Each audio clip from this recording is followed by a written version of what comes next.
a la Asamblea.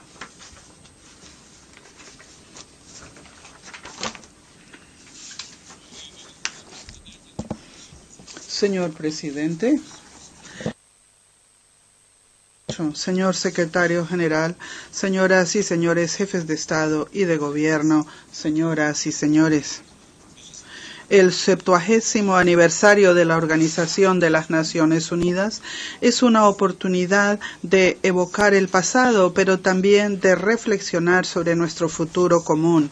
En 1945, los países que vencieron el nazismo unieron sus esfuerzos para sentar bases sólidas para el orden mundial después de la guerra. Me permito recordar que fue en mi país, en Crimea, en Yalta, que las decisiones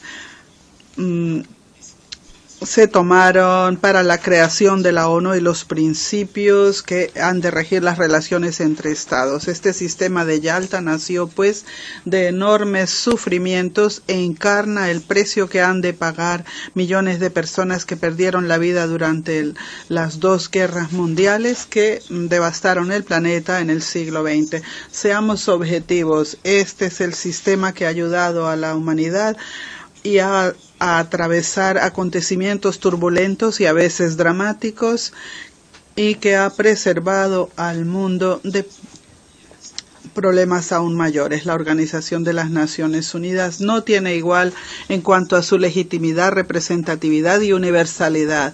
Pues bien, últimamente la ONU con frecuencia es objeto de críticas porque no sería eficaz y porque las decisiones tomadas tendrían contradicciones insuperables, sobre todo entre los miembros del Consejo de Seguridad. De todas maneras, quiero recalcar que las Naciones Unidas siempre a lo largo de estos 70 años de existencia han persistido las diferencias, e incluso con el derecho de veto al que han recurrido Estados Unidos, Reino Unido, Francia, China, la Unión Soviética y Rusia. Es algo muy natural para una organización representativa. Cuando se crearon las Naciones Unidas, sus padres no pensaron que habría siempre unanimidad. La misión de la organización es buscar avenencias y su fortaleza viene de escuchar las diferentes opiniones y tomarlas todas en cuenta. Las decisiones debatidas dentro de la ONU pueden llegar a ser resoluciones o no. Como dicen los diplomáticos, se aprueban o no se aprueban. Cualesquiera medidas que tome un Estado dejando de lado este procedimiento son ilegítimas, contrarias a la Carta de la ONU y desafían el derecho internacional.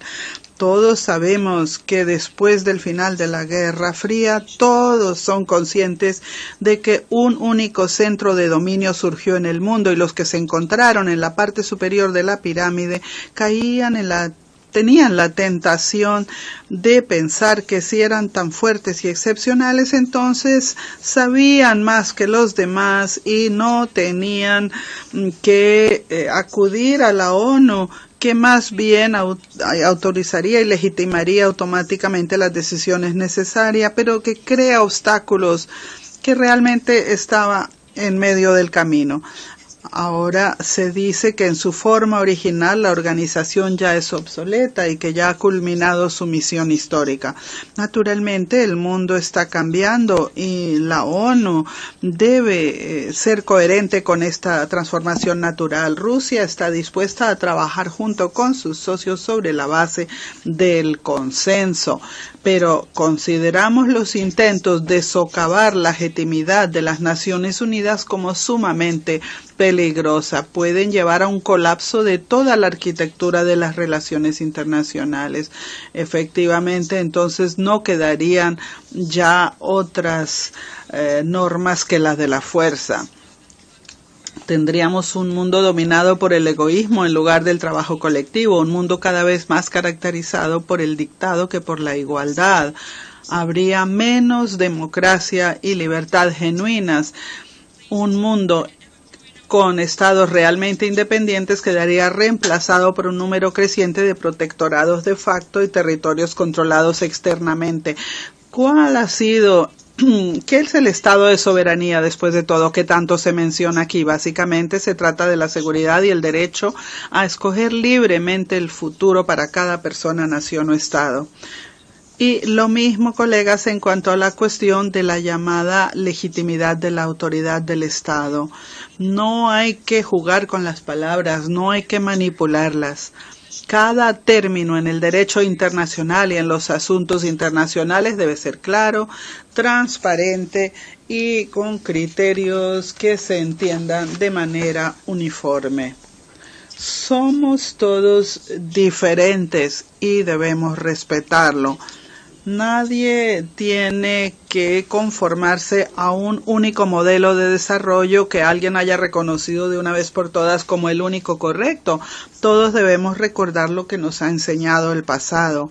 Recordamos también algunos episodios de la historia de la Unión Soviética, los experimentos sociales para la exportación, los intentos de empujar a favor de cambios dentro de otros países sobre la base de preferencias básicas ideológicas que con frecuencia llevó a consecuencias trágicas y a la degradación en lugar de al progreso.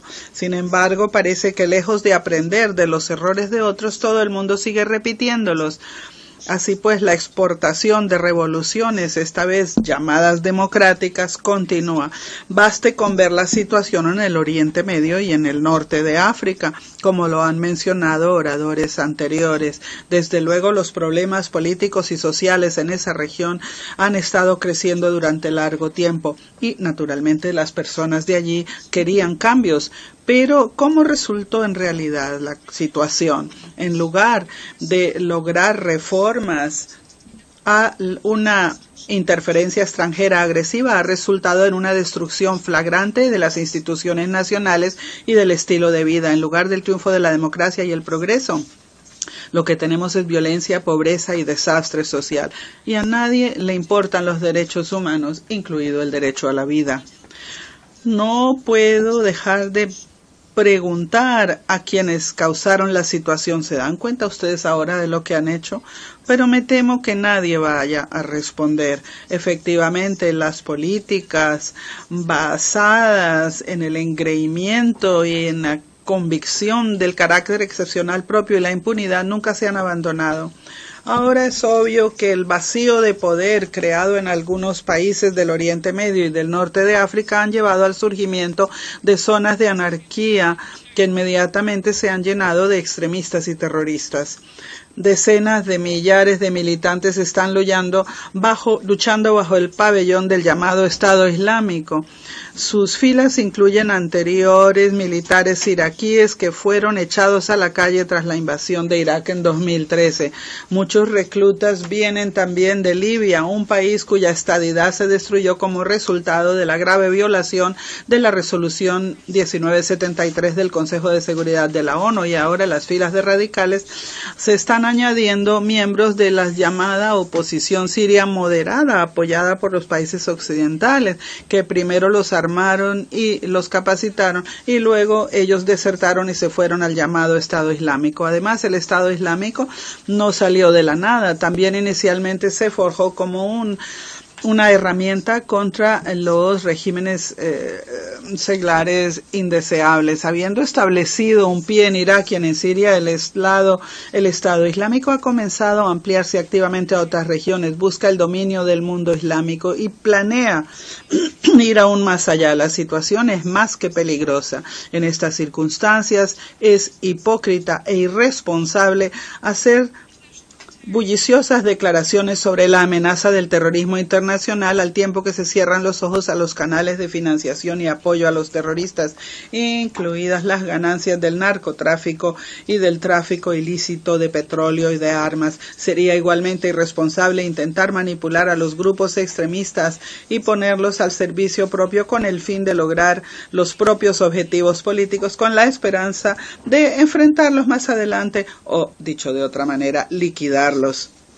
A los que así actúan quisiera decirles, estimados señores, Sin duda alguna están tratando ustedes con personas brutales y crueles, pero no son primitivos en absoluto. Son tan listos como ustedes y nunca se sabe quién manipula a quién. Los datos recientes sobre las transferencias de armas a esta oposición tan moderada es la mejor prueba de ello.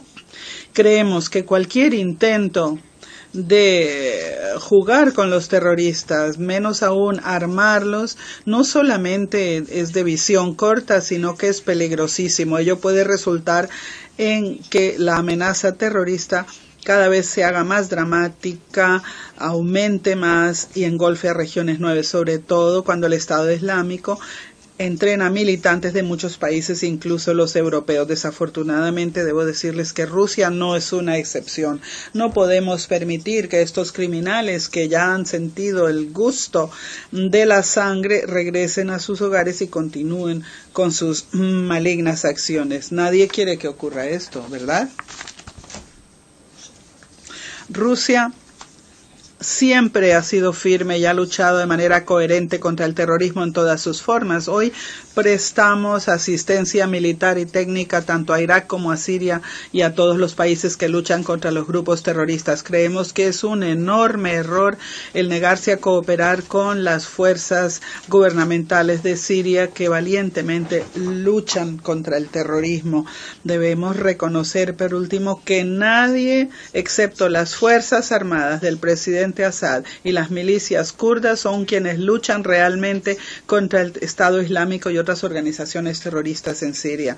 Conocemos todos los problemas y contradicciones de la región, pero nos basamos en la realidad. Estimados colegas, debo señalar que el enfoque honesto y directo de Rusia se ha utilizado recientemente como pretexto de acusarla de ambiciones crecientes, como si quienes lo dicen no tuvieran ambición alguna. Sin embargo, no se trata de las ambiciones de Rusia, estimados colegas, sino del reconocimiento del hecho de que ya no podemos tolerar el actual estado de cosas en el mundo.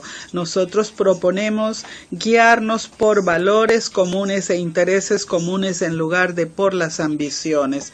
Sobre la base del derecho internacional debemos unir esfuerzos para afrontar los problemas que enfrentamos todos y crear una coalición internacional genuinamente amplia contra el terrorismo. Así como la coalición contra Hitler podría unir a una amplia gama de fuerzas dispuestas a resistirse con decisión a los que, al igual que los nazis, siembran el mal y el odio en la humanidad. Y naturalmente los países musulmanes deben desempeñar un papel clave en la coalición, aún más porque el Estado Islámico no solamente plantea una amenaza directa para ellos, sino que además ataca a una de las mayores religiones del mundo con sus crímenes sangrientos. Los ideólogos de los militantes se mofan del Islam y pervierten sus valores realmente humanistas. Quisiera dirigirme a los líderes espirituales musulmanes. Su autoridad y su orientación son de gran importancia. Ahora es esencial impedir que las personas reclutadas por los militantes tomen decisiones a la ligera, y los que ya han sido engañados y que debido a las circunstancias se han encontrado ante los terroristas necesitan encontrar un camino a la vida normal, dejar las armas y poner fin al fratricidio. Como actual presidente del Consejo de Seguridad, Rusia pronto convocará una reunión ministerial para realizar un análisis a fondo de las amenazas en el Oriente Medio. En primer lugar, proponemos discutir si es posible llegar a una resolución destinada a coordinar las acciones de todas las fuerzas que enfrentan el Estado Islámico y otras organizaciones terroristas. Una vez más, esta coordinación debe basarse en los principios de la Carta de la ONU. Esperamos que la comunidad internacional pueda desarrollar una estrategia global de estabilización política, así como recuperación social y económica en el Oriente Medio. Entonces, estimados amigos, no habría necesidad de nuevos campamentos de refugiados. Hoy en día, el flujo de personas obligadas a dejar sus hogares literalmente ha rodeado al Oriente Medio y a Europa. Estos cientos de miles de personas ahora pueden llegar a ser millones antes de que pase mucho tiempo. Es una migración enorme y trágica de personas y es una dura lección para los europeos. Quisiera hacer hincapié, sin duda alguna los refugiados requieren nuestra compasión y nuestro apoyo. Sin embargo, la única manera de resolver este problema a un nivel fundamental es restablecer la estadidad allí donde ha sido destruida, fortalecer las instituciones estatales donde todavía existen o se están restableciendo, prestar asistencia global, militar, económica y material a los países que se encuentran en situación difícil y desde luego a las personas que a pesar de todas las duras pruebas no abandonan sus hogares. Naturalmente, cualquier asistencia a los estados soberanos puede y debe ofrecerse en lugar de imponerse, y ello de manera exclusiva de acuerdo con la Carta de la ONU. Dicho de otra manera, en este campo se está haciendo todo, se hará todo de acuerdo con las normas del derecho internacional. Eso debe apoyarlo nuestra organización y todo lo contrario a la Carta de la ONU debe rechazarse. Ante todo, creo que es de importancia restablecer las instituciones estatales en Libia, apoyar al nuevo gobierno de Irak y prestar asistencia global al gobierno legítimo de Siria. Estimados colegas, el garantizar la paz y la estabilidad regional y mundial sigue siendo objetivo clave de la comunidad internacional con la ONU a la cabeza. Creemos que ello implica crear un espacio de seguridad igual e indivisible, no para unos pocos, sino para todos. Esto es todo un reto, es difícil y es una tarea que requiere mucho tiempo, pero no hay alternativa. Sin embargo, el bloque que piensa en los tiempos de la Guerra Fría y desea explorar nuevas zonas geopolíticas todavía está entre algunos de nuestros colegas. Es lamentable que algunos de nuestros colegas hayan elegido un camino distinto, el de explorar nuevos espacios geopolíticos. Primero continuaron su política de ampliar la OTAN y su infraestructura militar. Primero ofrecieron a los países postsoviéticos una elección falsa, estar con el Occidente o con el Oriente. Más pronto o más tarde esta lógica de enfrentamiento tenía que desencadenar una grave crisis geopolítica y exactamente esto es lo que ocurrió en Ucrania, en donde el descontento de la población con las autoridades de ese momento se utilizó y se orquestó desde fuera un golpe militar que dio lugar a una guerra civil. Confiamos en que únicamente mediante una aplicación plena y fiel de los acuerdos de Minsk del 12 de febrero de 2015 se pueda poner fin al derramamiento de sangre y se pueda salir del estancamiento. La integridad territorial de Ucrania no puede garantizarse con la amenaza y la fuerza de las armas. Lo que se necesita es un examen genuino de los intereses y derechos de los pueblos en la región de Donbass y respetar lo que elijan. Hay que coordinar con ellos, como lo dicen los acuerdos de Minsk, los elementos clave de la situación política del país. Estos pasos garantizan que Ucrania se desarrolle como Estado civilizado, vínculo esencial para crear un espacio común y de seguridad y cooperación económica en Europa y en Eurasia.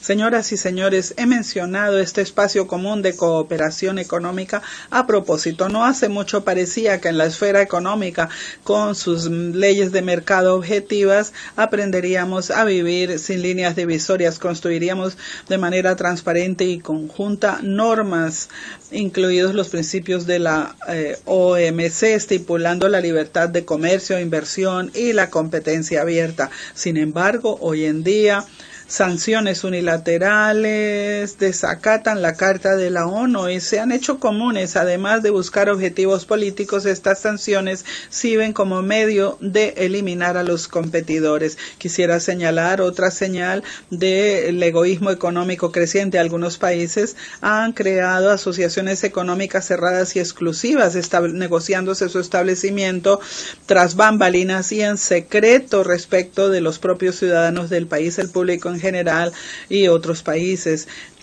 Y estos cuyos intereses pueden verse afectados no son informados de nada. Parece que estamos a punto de enfrentar un hecho consumado de que las reglas del juego se han cambiado a favor de un pequeño grupo de privilegiados sin que pueda decir nada la OMC. Ello podría desequilibrar totalmente el sistema comercial y desintegrar el espacio económico mundial. Estas cuestiones afectan los intereses de todos los estados e influyen en el futuro de toda la economía mundial y por ello proponemos discutir dentro de la ONU, la OMC y el G20.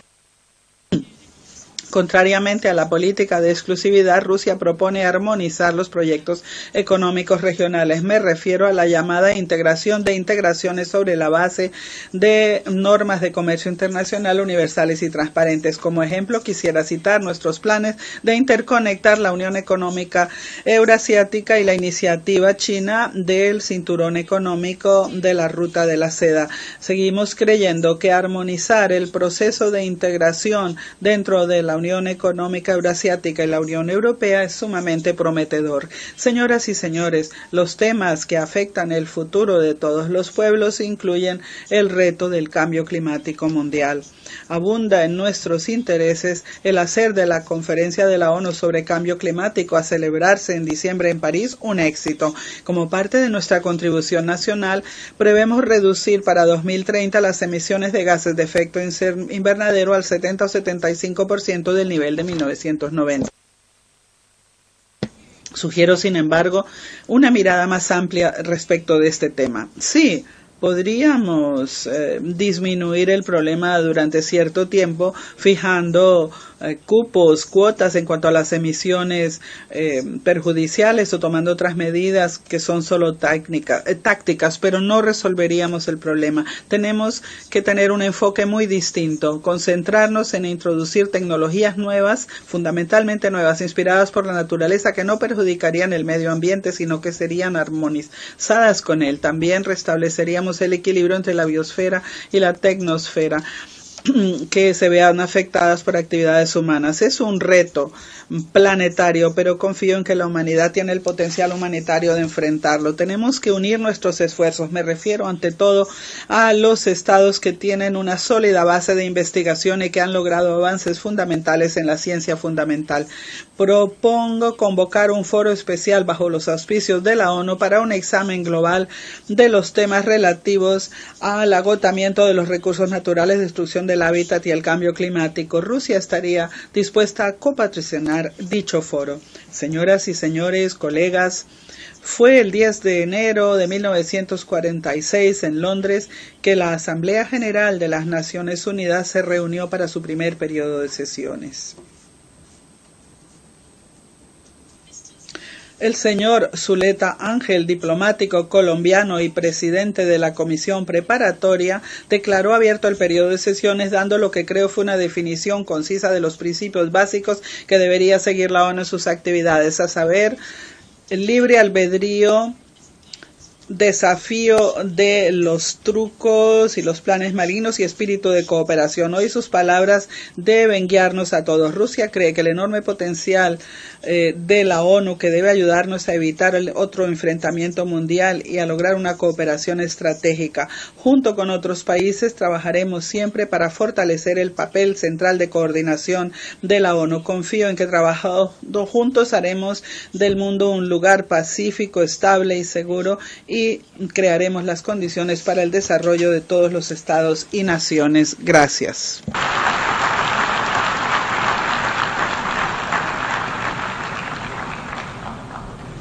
On behalf of the General Assembly, en nombre de la Asamblea General, quiero dar las gracias al presidente de la Federación de Rusia por la declaración que acaba de pronunciar. Pido a los representantes que permanezcan sentados mientras despedimos al presidente.